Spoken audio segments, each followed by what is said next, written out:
Sábado passado nós tivemos um momento lindo aqui no culto de consagração. E no final do culto de consagração eu cheguei para o pastor Ivaí lá no finalzinho, no portão, e falei para ele: eu vivi o meu primeiro sábado de aleluia. Sabe por quê? Eu nunca tinha ido para um culto num sábado, que alguns falam sobre o sábado de aleluia, que é aquele sábado do vazio. Cristo morreu na sexta, ressuscitou no domingo. E geralmente nós evangélicos não celebramos o sábado e nem nos reunimos em culto. Mas naquele dia e naquele culto havia o sentimento do sábado de aleluia no meu coração. Eu pensava a respeito dos discípulos, pensava a respeito de Maria, pensava a respeito de todos aqueles que seguiam Jesus, e naquele dia havia um vazio no coração deles. Havia um sentimento de uma falta, porque Jesus havia sido morto e eles ainda não haviam entendido o que iria acontecer no domingo. E foi pensando justamente no sábado de aleluia. Obrigado. E foi justamente pensando no sábado de aleluia, pensando naqueles corações do dia vazio, que eu comecei a pensar sobre o que nós poderíamos conversar hoje. Sobre o que Deus tinha para os nossos corações nessa quarta-feira. Nós já passamos o domingo da Páscoa, nós já passamos o sábado de aleluia, e nós já celebramos o domingo da ressurreição do Senhor. E celebramos, e nos alegramos, e anunciamos essa morte que não deixou o nosso Cristo vencido. Ele venceu a morte. E por causa disso, nós estamos aqui hoje, justamente para escutar aquilo que Ele tem a dizer e trazer aos nossos corações através da sua palavra. Vocês são a igreja desse Senhor que foi crucificado, que deixou um sábado vazio no coração dos seus discípulos, que ainda não sabiam o que ia acontecer, mas que veio com festa no domingo, porque Ele ressuscitou e venceu a morte. Ele não foi vencido pela morte e não te deixará ser vencido pela morte, se você quiser estar ao lado dele. E se você for realmente a igreja de Cristo, você precisa frutificar. E foi justamente pensando naqueles corações vazios e naqueles discípulos que viveram 3 anos ao lado de Cristo, e no dia da sua morte não entenderam quase nada do que lhes havia sido ensinado, que eu me dei conta que eles ainda não estavam prontos para frutificar, porque o tempo de 3 anos não foi suficiente para eles. Algumas árvores que nós plantamos levam de 2, 5 ou até 10 anos para começar a frutificar. Se ela for enxertada, com 2 anos você pode esperar que ela comece a dar frutos. Agora, se você plantar um pé de girimum e cuidar dele direitinho, em 40 dias saem suas primeiras flores. Sabe o que significa? Que para frutificar você não precisa de tempo. Sabe por quê? Porque tem gente que chegou ontem aqui e já está frutificando. Tem gente que chegou século passado e não começou a frutificar. Sabe por quê? Porque para frutificar você não precisa apenas de tempo. Você precisa de um processo que te traga a maturidade. É de amadurecimento cristão que você precisa, que eu preciso, para que nós possamos conseguir começar a dar frutos. Os apóstolos, em 3 anos com Cristo, Judas traiu, Pedro negou, Pedro, Tiago e João dormiram na hora da oração, Tomé duvidou, e o sábado de aleluia foi um sábado de vazio. Sabe qual é o nosso sábado de aleluia? O nosso sábado de aleluia é de espera, porque a gente sabe que Ele vai ressuscitar, que Ele ressuscitou e que Ele venceu a morte.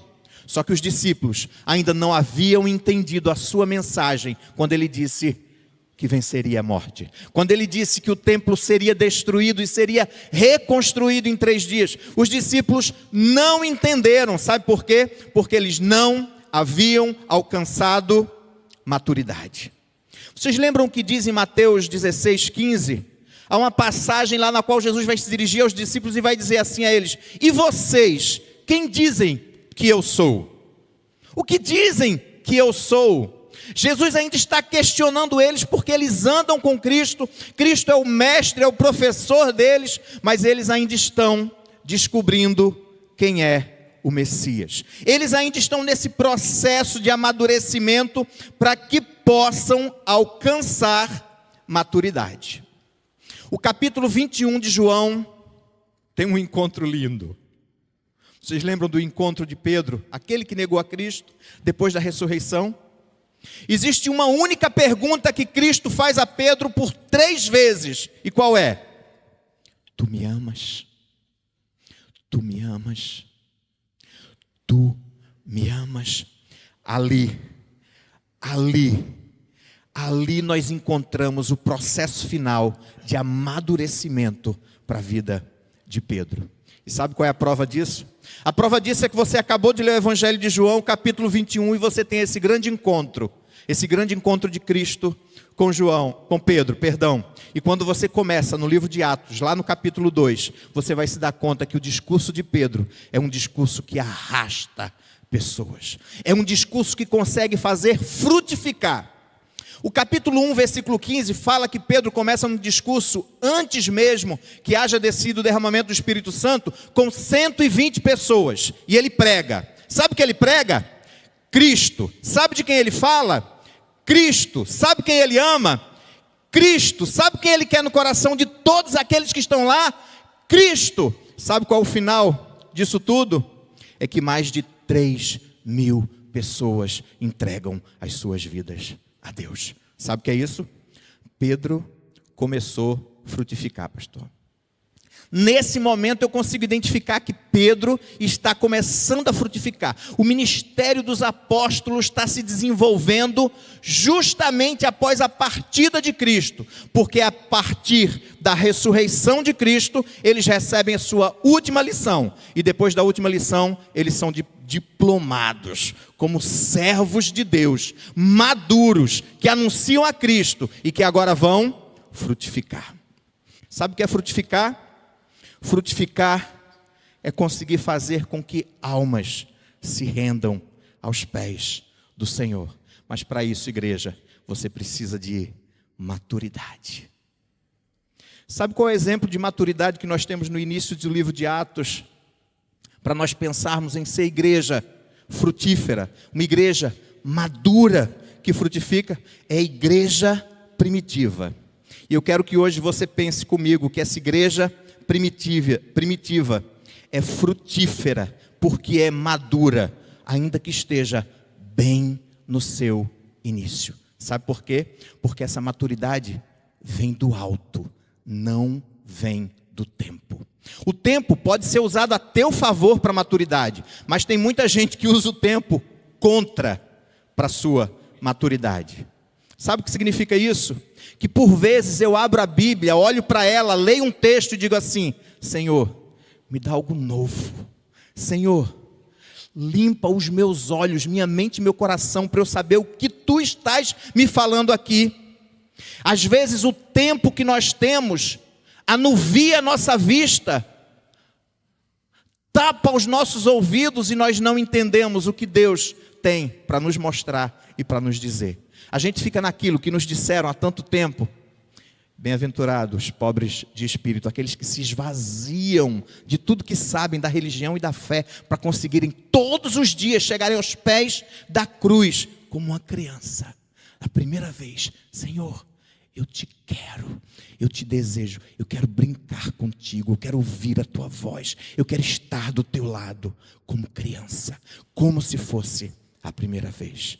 Eu hoje quero te desafiar a encontrar princípios para uma igreja frutífera, uma igreja madura. E para isso nós vamos ler o livro de Atos, o capítulo 2, os versículos de 37 a 47.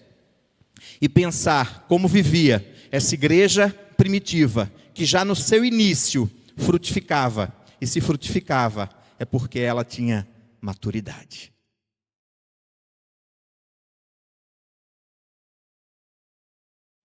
A palavra do Senhor no livro de Atos, o capítulo 2, a partir do versículo 37, fala da seguinte forma aos nossos corações.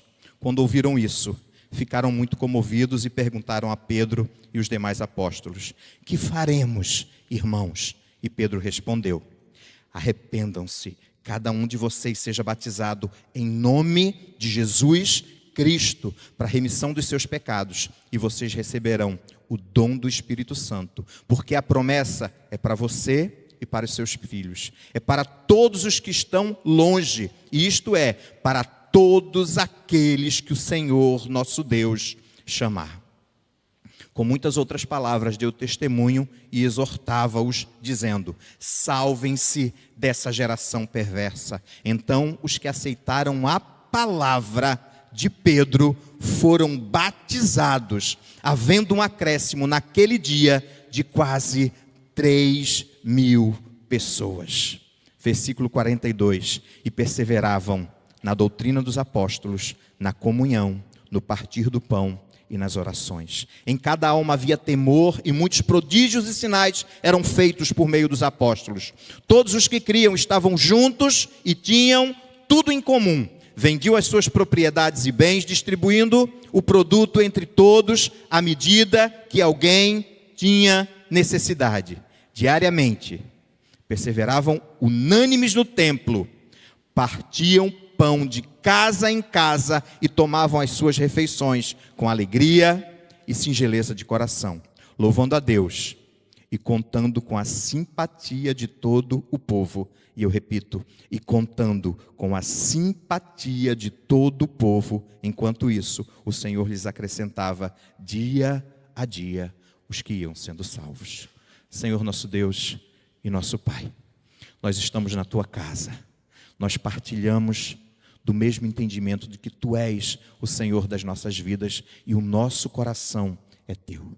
Senhor, amadurece cada um crente que tem aqui, para que possa frutificar mais e mais para o Teu reino. Então, Senhor, nos mostra os princípios na Tua palavra, para que possamos amadurecer e frutificar, e na Tua presença ser a Tua igreja, para o Teu reino e para a Tua glória. Em nome de Cristo Jesus. Amém. O texto está nos indicando que o princípio para a igreja primitiva frutificar é perseverar. Nós vamos ficar lá no versículo 42, que está dizendo como é que os primeiros cristãos viviam, como eles começaram a ser constituídos logo após a mensagem cristocêntrica. Não esqueça disso, mensagem cristocêntrica. Cristo é o centro, que faz com que aquelas pessoas se rendam aos pés do Senhor. Como é que essa igreja começa a viver? Como é que ela consegue ter essa maturidade e frutifica? Primeiro, se você quiser frutificar, você precisa, a exemplo da igreja primitiva, perseverar. Sabe o que é perseverar? Perseverar é continuar. Perseverar é não desistir. Perseverar é insistir. Se você é daqueles que desiste muito fácil com coisa pequena, você é fraco, você não persevera. Mas se você vive aos pés da cruz com esse Deus que derrama força sobre tua vida, você precisa perseverar. O que significa isso? Não desistir, continuar. Perseverar é a palavra que está justamente para dizer que você continua quando você não aguenta mais. Quando suas forças acabaram, quando você diz assim, não há mais nada o que eu possa fazer. E aí você lembra de onde vem a tua força. E você diz, eu vou mais um pouco. Eu vou mais um pouco. Eu vou mais um pouco. Porque perseverar é o princípio para nós que somos cristãos, para nós que vivemos à sombra da cruz, que precisamos ter para que a nossa maturidade seja vista. Se você quer frutificar, você precisa estar maduro. E se você é maduro, você vai perseverar. Sabe como era que a igreja primitiva perseverava? Primeiro, o texto vai dizer que ela perseverava na doutrina dos apóstolos. Sabe o que significa isso? significa que havia uma fala dos apóstolos, havia uma fala dos discípulos que cativava a igreja primitiva. Sabe, criança, final do dia, não quer dormir, mas quando pai e mãe leva para o quarto e começa a contar a história, o que é que ela faz? Ela se entrega e dorme. Tem gente rindo, dizendo assim, lá em casa é mais difícil. Pois é.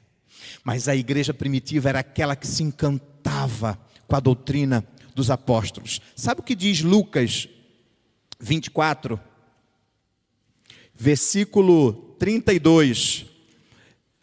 Eu vou te dizer uma coisa a respeito desse versículo. Pinta ele de lumicolor.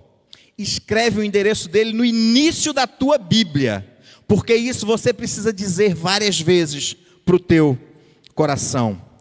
Não é verdade que o coração nos ardia no peito quando ele nos falava pelo caminho, quando nos explicava as Escrituras? O texto está falando daquele encantamento que existia no povo quando ouvia Jesus falar. As pessoas de forma natural procuravam a presença de Jesus porque queriam escutar aquilo o que ele tinha a dizer. E agora, ele foi crucificado. O sábado ficou vazio, o domingo ele ressuscitou, e depois ele ascendeu aos céus, mas os seus discípulos ficaram, e a mensagem dos seus lábios, sabe qual era? Era a mensagem do Cristo como centro da vida deles. Sabe o que eu falei para vocês? Vocês viram, e quando puderem leiam em casa, o discurso de Pedro. Ela é cristocêntrica, Cristo está no centro. A doutrina dos apóstolos era o que estava para a igreja primitiva, e eles perseveravam na doutrina dos apóstolos, e eles se encantavam pela doutrina dos apóstolos. Sabe por quê? Porque a doutrina dos apóstolos falava a respeito dos passos de Jesus Cristo, de por onde ele havia andado, dos milagres que ele havia feito, das suas palavras de compaixão e misericórdia pelo povo, e isso alcançava o coração de todos eles. Há poucos dias eu fiz uma leitura do W. Tozer, e uma das suas falas naquele livro, ele diz assim: o escriba fala do que leu, mas o profeta fala do que viu. A igreja primitiva, apesar de estar apenas escutando, eles estavam vivendo e vendo uma vida na presença de Cristo, porque Cristo era a mensagem central da vida deles, era a mensagem central da vida deles, e essa doutrina era cheia de vida, e isso transformava a vida deles. Quando a gente escuta uma coisa que alcança nosso coração, aquilo faz inclusive a gente mudar de rota. A doutrina dos apóstolos tinha condições de fazer com que pessoas se convertessem, mudassem a sua rota, para ao invés de ir em direção à perdição, ir em direção ao Senhor Jesus Cristo. Uma igreja madura, ela precisa perseverar na doutrina dos apóstolos. Ela se encanta pelas palavras de Cristo. Você lembra lá do início da faculdade ou do segundo grau, que houve um professor que chegou com um discurso lindo, que você nunca havia escutado, e você se encantou por tudo o que ele te ensinava? Talvez tenha sido matemática. Comigo não foi português, porque minha professora me fez justificar 300 crases. Estou traumatizado até hoje. Mas talvez algum professor tenha te dado uma aula que alcançou o teu coração e mudou o teu interesse. Você que queria matemática, resolveu ir para a pedagogia. Você que queria pedagogia, talvez tenha ido para a filosofia. Você que foi para a filosofia, talvez tenha se encantado pela teologia. O que eu quero te dizer é que quando alguém encantado por alguma coisa fala as nossas vidas, ela alcança o nosso coração. Os discípulos estavam encantados pela pessoa de Cristo. Estavam revigorados, amadurecidos, e em função disso, a doutrina dos apóstolos convertia corações. Aqueles que queriam a perdição, aqueles que queriam a libertinagem, aqueles que queriam o pecado e a devassidão, agora queriam a luz do Senhor Jesus. Sabe por quê? Porque a doutrina dos apóstolos alcançou o coração deles. E vocês acham que a doutrina dos apóstolos é fácil? Não. Tem que ser maduro para perseverar nela. Tem que ser maduro para insistir nela. Tem que ser maduro para continuar nela. Princípio para uma igreja frutífera, madura, perseverar e perseverar também na comunhão. Sabe o que é comunhão? Comunhão vem do grego koinonia, que significa vida em comum. Nós vivemos uma crise muito grande de vida em comum. Século passado eu lembro que a gente falava a respeito do individualismo, da busca do próprio prazer em detrimento da sociedade. Então nós vivíamos uma crise de individualismo. Hoje, eu acredito que nós vivemos uma crise de solidão. A tecnologia fez com que nós nos isolássemos. A gente que tem mais de 40, não tanto, né? Mas a nova geração está sozinha. Eles estão morrendo em depressão. Eles estão angustiados e sozinhos. Eles às vezes só têm amigos nas redes. Sabe por quê? Porque essa comunhão, essa vida em comum tem sido perdida. Sabe qual é um dos maiores desafios para nós que somos igreja madura, que frutifica? É tirar as pessoas da solidão. Te falei que não era fácil. Te falei que não era fácil. Vida em comum durante o culto é muito fácil. É muito bom. A gente senta junto, a gente ri um pouquinho, a gente se encontra lá fora e o resto da semana nós somos estranhos. A gente às vezes até troca os cálices, mas não olha nos olhos. A gente encontra domingo após domingo e não tenta guardar o nome. A gente lembra até de uma história triste e esquece de fazer oração. Uma igreja madura, ela persevera de vida em comum. E sabe o que significa isso? É buscar o outro que aqui está e que precisa sair da solidão. É buscar o outro e tirar ele da angústia de si mesmo, para que ele se encontre com uma vida comum. Sabe o que significa comunhão? Comunhão significa transformar gente diferente em irmão, gente estranha em irmão, gente distante em irmão. Quem diria, você que é daqui do Rio, que tenha nascido na capital em Itaboraí, que um dia teria um irmão pernambucano? Aqui estou, eu sou teu irmão, vim lá de Pernambuco, não tenho o teu sangue, não tenho a tua cor, não tenho o teu dinheiro, não entrei na tua casa, mas eu sou o teu irmão. E a vida da igreja madura precisa ser em comum. Nós precisamos nos identificar como irmãos. Só que essa palavra irmão, muitas vezes, é porque a gente não aprendeu o nome ainda. Irmão, tenta decorar o nome de 1, 2 ou 3. É fácil? Não. Só para aqueles que estiverem dispostos a perseverar. Uma igreja madura que frutifica vai perseverar. E perseverar tentando decorar o nome de 1, Rodrigo. Escolhe umzinho só e fica o mês todo ali, com o nome dele, até você decorar. Uma semana você confunde e chama Roberta de Fernanda. Na outra semana você chama o Emerson de Carlos. Mas você vai pedir desculpa e vai continuar tentando. Sabe por quê? Porque nós somos irmãos. Porque se nós somos uma igreja madura, nós precisamos perseverar na comunhão. Vida em comum. Nós estamos falando do Atos 2, certo? Está todo mundo me acompanhando na Bíblia? Atos 2, certo? No início do Atos 2, o que nós temos? A descida do Espírito Santo. O derramamento do Espírito Santo sobre aqueles que estavam se entregando ao Senhor Jesus. E lá, mais à frente onde nós lemos, nós temos a indicação da igreja primitiva, que eu estou chamando de madura, ainda que esteja começando, porque ela frutificava, frutificava e frutificava.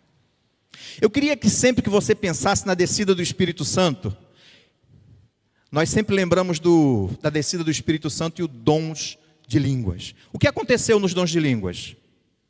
Todos aqueles ouviam o que estava sendo dito na sua língua materna. E se antes eles não se compreendiam, agora todos se compreendiam. Sabe o que significa isso? Que todos estavam falando a mesma língua.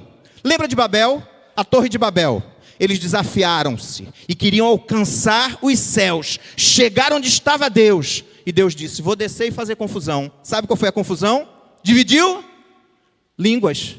Cada um tinha um idioma. Pega o tijolo, ninguém entendia. Traz o cimento, ninguém sabia. Traz a régua, ninguém entendia.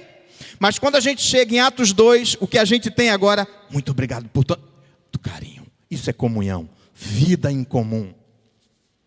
Sabe o que nós temos no Atos 2? Se lá em Babel você tem a confusão, agora você tem comunhão. Agora você tem crentes que perseveram para ter comunhão, vida em comum, falar a mesma língua. Irmãos falam a mesma língua. A gente precisa saber o nome dos outros. Igreja, persevera no simples da comunhão. E o simples, o primeiro passo da comunhão é escolher alguém para cuidar. Descobre o nome.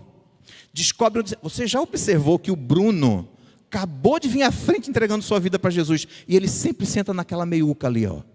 Descobre quem está chegando e onde ele gosta de sentar. Descobre onde aquele casal querido fica sempre sentadinho, porque é aquele lugarzinho de aconchego que eles têm. E se você senta lá do outro lado, fica de olho, observa, vai lá, dá um abraço, diz que essa semana você vai orar por eles, mas cuida. A igreja madura persevera na comunhão.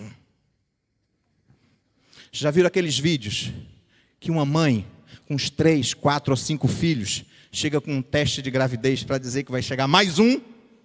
A gente logo pensa, né? Ai meu Deus, mais um filho? E o que é que as crianças fazem? Mais um irmão! Não é assim? Eles ficam todos felizes. O que é que vocês fazem quando alguém vem à frente entregando sua vida para Jesus? Festa. Sabe por quê? Porque uma igreja madura, ela quer comunhão. E ela se alegra quando o seu número de irmãos são ampliados. Mais um irmão. Se antes a gente só jogava totó, agora a gente vai poder jogar futebol. Porque tem mais gente para o time, tem mais gente para trabalhar, tem mais gente para ajudar, tem mais gente para ajudar. João 13, o versículo 34, Jesus vai dizer que os seus discípulos são aqueles que amam. Se você amar uns aos outros, vocês vão dar prova de que são discípulos de Jesus. É o amor que vai dar prova de quem são vocês.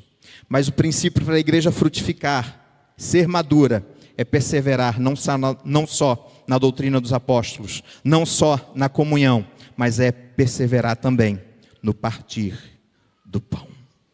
No partir do pão. Abre a tua Bíblia em 1 Coríntios 11. Nós vamos ter em 1 Coríntios 11 a indicação e a instrução de Paulo a respeito da celebração da ceia. O versículo 21 ele vai dizer assim: porque quando comem, cada um toma antecipadamente a sua própria ceia, e quando um fica com fome, o outro fica embriagado. Qual é a prática que nós temos na ceia? Quando nós celebramos aqui, trazendo à memória o corpo e o sangue de Cristo, nós esperamos um pelo outro, certo? Nós esperamos um pelo outro. A grande questão é que a ceia aponta para Cristo, mas ela anuncia que do teu lado tem um irmão. O que ele está falando a respeito do partir do pão é a respeito de você não deixar de trazer à memória a presença de Cristo, o sacrifício de Cristo. Lembra que a mensagem da igreja primitiva precisa ser cristocêntrica? Melhor, a mensagem da igreja madura precisa ser cristocêntrica. A mensagem da igreja madura precisa olhar para Cristo na ceia, mas não esquecer que do seu lado tem um irmão. Às vezes nós acreditamos que esse partir do pão se referia apenas à ceia. Só que a ceia que nós celebramos hoje é um pedacinho de pão sem fermento e um pouquinho de suco de uva, certo? E a igreja primitiva fazia um banquete. E eles vinham para uma grande festa. Sabe quando eu mais lembro da ceia aqui na nossa igreja? Sábado de consagração. A gente sai e tem aquele mesão bonito, cheio de fartura, cheio de bênçãos do nosso Deus para a nossa alimentação. Se você for uma igreja madura, se você perseverar no partir do pão, quando você pegar o seu primeiro pedacinho de bolo, aquele pãozinho com manteiga e aquele meio copinho de café, você vai lembrar do irmão que ainda não saiu do templo e que vai lá comer com você. É por isso que a gente sempre sai daqui fazendo um convite. Você veio para a igreja, vamos tomar um café junto, vamos comer um pedaço de pão junto, vamos experimentar o bolo que o Mauro fez, vamos estar junto em comunhão no partir do pão. O partir do pão é aquilo que nos lembra a morte de Cristo na cruz, mas é aquilo que também nos traz à memória o irmão que está sentado do teu lado e que também precisa ser alcançado por essa mensagem. Sabe o que eu quero te dizer a respeito do partir do pão? Que a gente está deixando que o partir do pão fique apenas nas quatro paredes do nosso templo. O partir do pão precisa ir para dentro da tua casa. Sabe o que significa isso? Que quando a gente na ceia troca o cálice, a gente olha nos olhos e diz que Deus te abençoe, que o sacrifício de Cristo seja remissão para os nossos pecados. Mas quando a gente sai lá fora, a gente diz assim: quer ir na minha casa tomar um café? Eu quero te desafiar, igreja, a perseverar no partir do pão. Abra a sua casa. Convida alguém para estar contigo. Convida alguém para sentar à tua mesa. Certa vez alguém me procurou, estando na minha casa, e disse assim: eu queria muito receber pessoas na minha casa, mas eu tenho muita apreensão, tenho muito medo de quem eu vou deixar entrar dentro da minha casa. Uma igreja madura, ainda que tenha recebido alguém que não mereça entrar na sua casa, ela não vai te tirar a oportunidade de todos os outros que podem ter a alegria de sentar à tua mesa. Persevera, não se deixe vencer por um convite errado, não se deixe vencer por um convite mal feito, e digo ainda, me perdoe, mas não se deixe vencer talvez por um convite maldito. Anula isso da tua vida e começa de novo. Persevera. Compra uma toalha nova e põe à mesa. Compra um pão fresco e põe à mesa. Faz um café coado no pano e convida alguém para estar à tua mesa. Sabe por quê? Porque uma igreja madura, ela persevera no partir do pão. E partir o pão na ceia aqui é fácil, é bom, mas em casa é bem mais difícil. Lembra que eu falei que o século passado foi o século do individualismo? Nós vivemos o século da solidão. As pessoas estão solitárias. E talvez você diga que não sabe receber. E talvez você diga que o seu sofá está feio, velho, furado. Talvez você diga que a sua comida não é boa, mas ninguém vai na tua casa por causa do teu sofá, ninguém vai na tua casa por causa do pão, ninguém vai na tua casa por causa do teu café. A pessoa só vai lá porque ela quer sair da solidão. Tira quem chega aqui da solidão, se aproxima. Hoje nós conversávamos a respeito do lava-pés. Que cerimônia bonita, mas é apenas pedagógica. Sabe por quê? Porque lavar pés não é tirar o sapato de um pastor com chulé e fungo nas unhas e lavar os seus pés. Não. Lavar os pés é dia a dia você cuidar de quem está do teu lado. Talvez seja só trazer um bis. Talvez seja dizer no pé do ouvido dela: orei por você essa semana. Talvez seja: qual o teu nome? E na semana seguinte: é José ou é João? Eu não lembro, me repete. Sabe por quê? Porque a igreja madura, ela persevera no partir do pão, no lavar dos pés e no cuidado com o irmão. E no cuidado com o irmão. Alguns anos atrás, quando nós ainda tínhamos a nossa vida em Niterói, todo final de semana a casa estava lotada. Tinha gente, tinha folia e tinha bagunça. Um determinado final de semana, Letícia, não chegou ninguém. Ninguém veio. E de repente, um carro buzinou na casa do vizinho. João, pequenininho, chegou no portão, olhou e fez: não é aqui para casa. Ninguém veio visitar a gente. Aquilo eu fiz um áudio, foi distribuído entre os amigos. E no outro final de semana tinha gente querendo lotar a casa. Sabe por quê? Estou te falando isso. Unicamente porque o sentimento de criança é o de estar junto.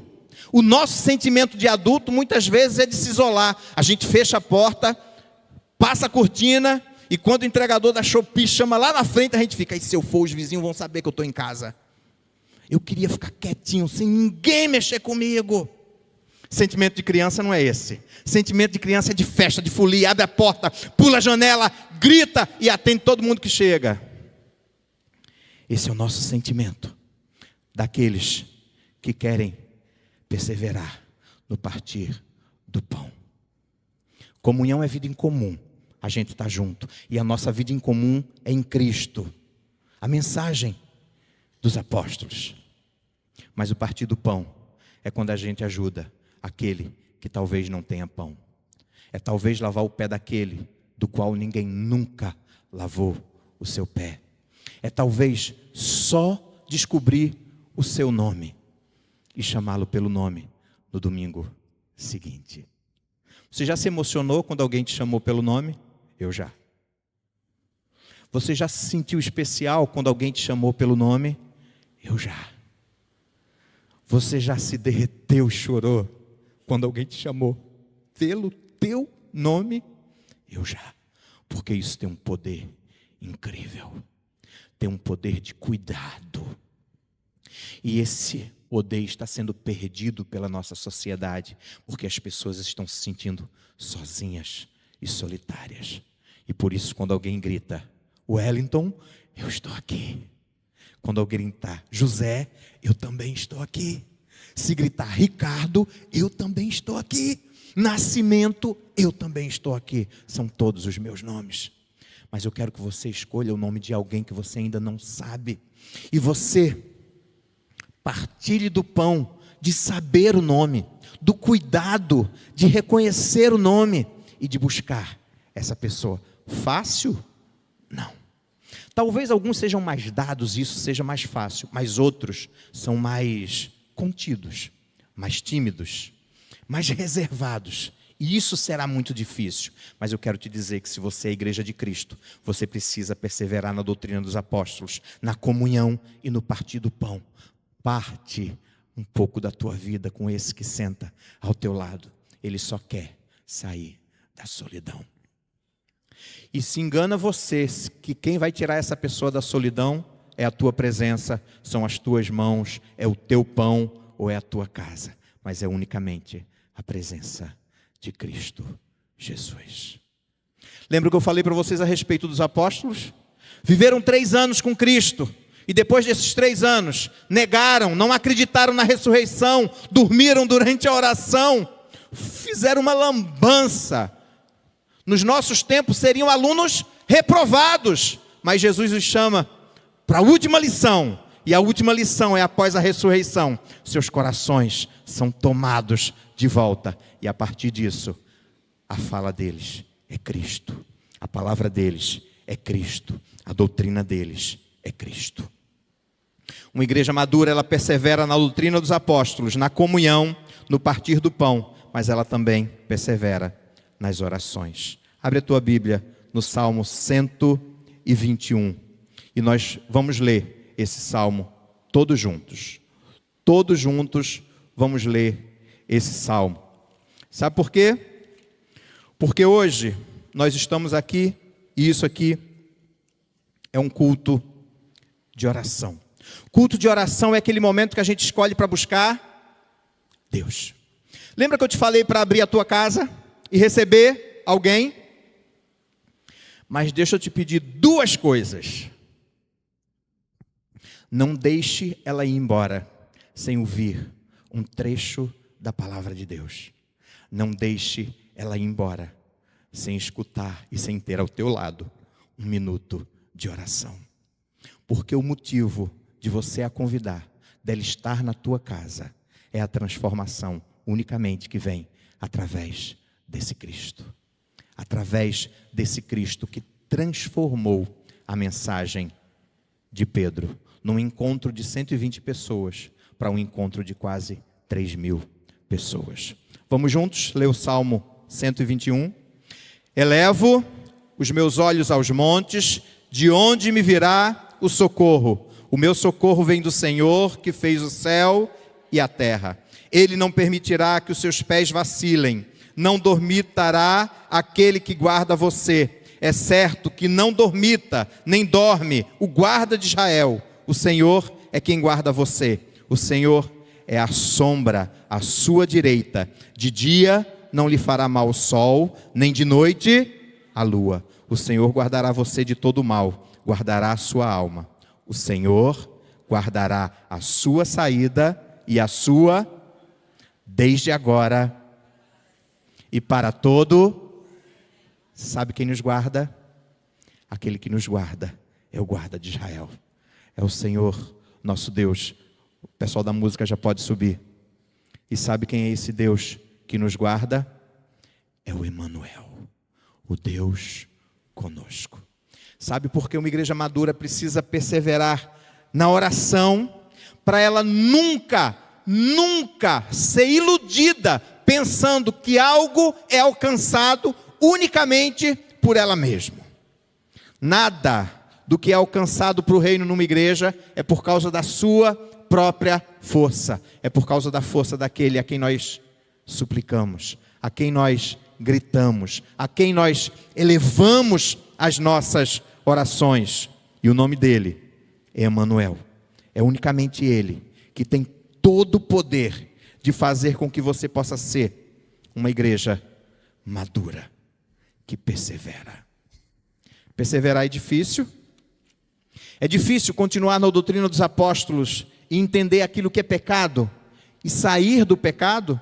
É difícil continuar na doutrina dos apóstolos e entender qual é o caminho que Deus tem para você e continuar naquele caminho. É difícil ter vida em comum com gente estranha e transformar ele em irmão, transformar alguém distante em alguém próximo.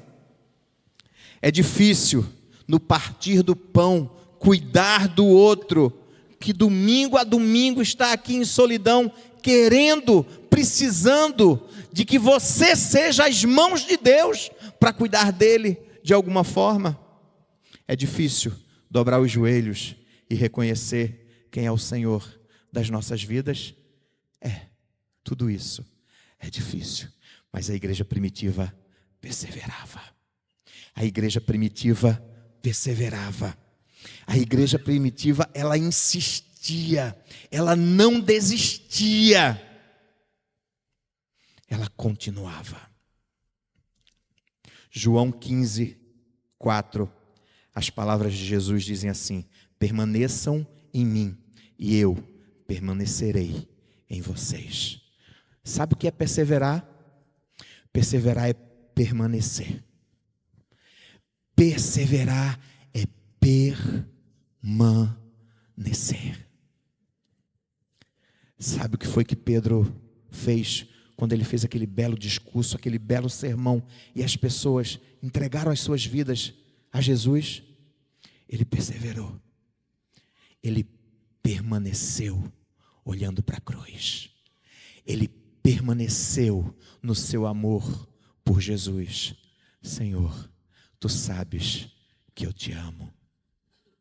Bibita, eu quero te desafiar a perseverar. E sabe o que é perseverar? Perseverar é permanecer em Cristo. E se você permanecer em Cristo, é dele que vai vir toda força para você continuar firme na doutrina dos apóstolos, para você continuar firme na comunhão. E coisa difícil é permanecer firme na comunhão. Zé Wellington não é fácil, tem tanta gente difícil, mas o desafio desafio da cruz é para você perseverar, permanecer em Cristo e continuar em comunhão com os teus irmãos. Sabe o que é permanecer em Cristo? É se disponibilizar para ser as mãos de Deus aqui na terra. E Ele quer lavar outros pés, e Ele quer partir outros pães, e Ele quer abraçar outras vidas. Bibita, seja a igreja madura que persevera na doutrina dos apóstolos, a palavra de Deus, que persevera na comunhão com os irmãos, que persevera no partir do pão, que persevera nas orações. Nós estamos aqui hoje porque nós queremos recorrer a um Deus que é o Senhor das nossas vidas. É Ele quem tem feito essa igreja frutificar. Sabe por quê?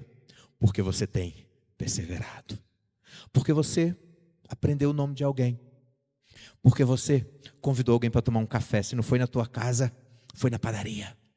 Porque você tem encontrado alguém todo domingo sentado ao teu lado, porque você senta sempre no mesmo lugar, e você tem dado um sorriso para ela, e ela passa a semana toda esperando o domingo em que você vai dar outro sorriso para ela. Persevera, permanece em Cristo. É Ele que vai te dar toda essa força para que essa igreja seja uma igreja que possa transformar essa cidade. Seja os braços de Cristo aqui e faça com que pessoas tenham fome e sede de Deus. Seja uma igreja madura que persevera, que busca esse Cristo, que não sai da presença desse Cristo, que permanece nele. E se você permanecer em Cristo, a tua fala vai ser Cristo, a tua oração vai ser Cristo, a tua doutrina vai ser Cristo, a tua comunhão vai ser Cristo, e o teu partir do pão vai ser Cristo. Aprende com Pedro. Pedro até negou, mas no primeiro encontro após a ressurreição, ele falou: Senhor, tu sabes que eu te amo, tu sabes que eu te amo. Eu quero te desafiar hoje, como Pedro, que falou: tu sabes que eu te amo. Se você ama esse Cristo, fecha teus olhos hoje e fala para Ele: eu amo o Senhor. Cristo, eu te amo. Cristo, eu te amo.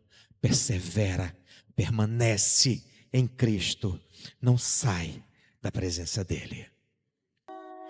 Depois de terem comido, Jesus perguntou a Simão Pedro: Simão, filho de João, você me ama mais do que esses outros me amam? Ele respondeu: sim, ó Senhor, sabe que eu amo.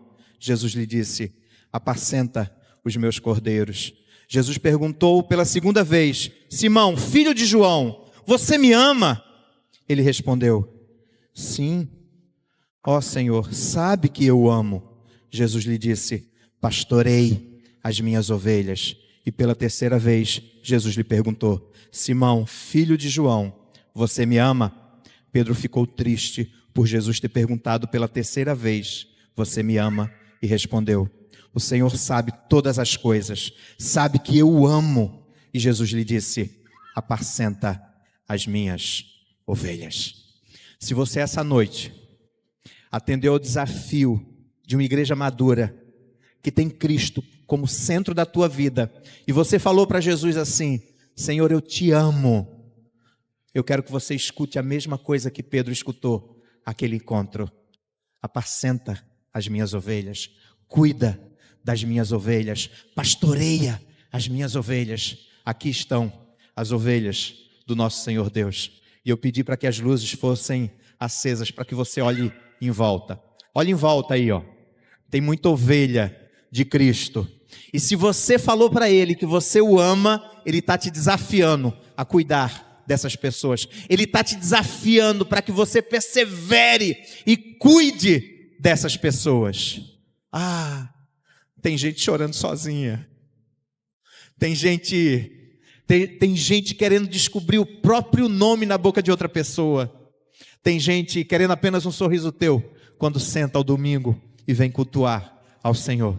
E por causa disso, eu quero orar ao nosso Deus, dizendo: Senhor nosso Deus e nosso Pai, aqui está a tua igreja que aceitou o teu desafio, Senhor. E ela está aqui dizendo que quer perseverar. E perseverar significa permanecer em ti, Senhor. Que essa igreja permaneça em ti. E que tu, Senhor Jesus, estejas nessa igreja. Que essa casa seja tua. Que esses corações que hoje que falaram que te amam, abracem esse desafio e perseverem, permanecendo em ti e tendo comunhão. E tendo partir do pão, e perseverando na doutrina dos apóstolos, e dobrando os joelhos uns pelos outros, reconhecendo que nós somos aqueles que tu estás chamando para cuidar uns dos outros, e que essa igreja anuncie que tu és o Senhor das nossas vidas, e por causa disso, nós vamos cuidar uns dos outros, porque nós te amamos, porque nós te amamos, e porque nós te amamos. Tu és o Senhor das nossas vidas, Senhor, te amamos, em nome de Jesus. Amém e amém.